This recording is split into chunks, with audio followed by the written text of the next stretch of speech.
first glance, punk rock and traditional Celtic music seem worlds apart. One is raw, loud and confrontational, and the other is ancient, melodic and deeply tied to heritage. But when these two worlds collide, something explosive happens. This is Celtic Punk.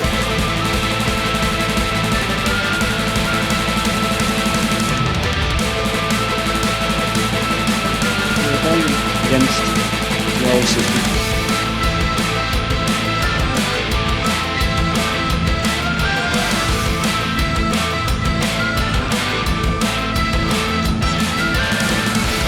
A genre born from rebellion, identity and the immigrant experience. Music that fuses folk tradition with punk aggression. Songs about drinking, struggle, politics and pride. So where did Celtic Punk come from? What defines the sound? And which bands shaped it into a global movement? Hey folks, and welcome back to the channel. It's week 3 for 26 and we're talking letter C as for Celtic Punk. Now, Celtic Punk is a fusion genre, combining speed and energy and attitude of punk rock with traditional Celtic folk music, primarily from Ireland and Scotland. At its core, it blends punk rock rhythms and vocals, traditional folk melodies and instruments like fiddles, tin whistles, accordions and bagpipes, banjos, mandolins, the like. Lyrically, Celtic Punk often explores working class life, immigration and identity, political struggle and resistance, alcohol or substance abuse in general, celebration, community, national pride and cultural memory. Unlike traditional folk music, Celtic Punk is loud and aggressive, and unlike classic punk, it is deeply rooted in history and heritage. But Celtic Punk did not begin in Ireland. It was born in immigrant communities, especially in London, Boston and New York. Now the blueprint for Celtic Punk was laid in the early 80s, where Irish immigrants in London were navigating cultural displacement, economic hardships, political tensions surrounding Northern Ireland. So in 1982, the Pogues emerged. Led by charismatic and very drunk frontman Shane MacGowan, they fused traditional Irish folk melodies, punk's DIY attitude, and lyrics soaked in poetry, anger and nostalgia. Songs like Streams of Whiskey and Dirty Old Town laid the foundation for the genre. The Pogues proved that traditional Irish music could be messy, loud, political and punk without losing its soul. As Irish and Scottish communities spread across the world, especially to North America, so did the sound. Second and third generation immigrants used Celtic Punk as a way to reconnect with their heritage, express frustration and pride, and blend the old identity with modern life. As a sort of means to figure out who you are in the place where you are. Musically, Celtic Punk is fast, energetic and anthemic. Common features are up-tempo punk beats, sing-along choruses, the whoa-whoa parts, folk melodies laid over power chords. What truly sets Celtic Punk apart is the instrumentation. Typical instruments for punk bands include electric guitar, bass and drums. But Celtic Punk also adds the fiddle, the tin whistle, the accordion, the banjo, the mandolin and the bagpipes.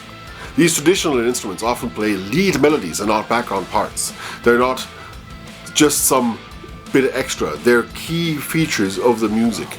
And they're played as they are played in folk, where they play melodies, not solos or interwoven parts that just appear once just for some texture.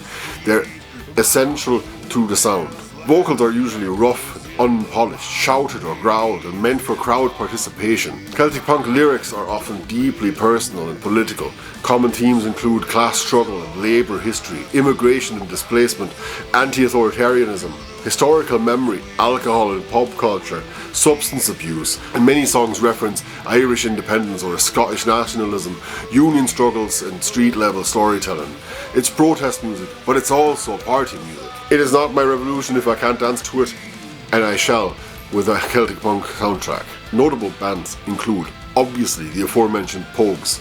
They're the originators, they're poetic, they're chaotic, and they're very influential. There's obviously the Dropkick Murphys. You've all heard Shipping Up to Boston and The Departed. They're perhaps the most mainstream Celtic Punk band. They're known for their hardcore punk influence and their working class Boston identity.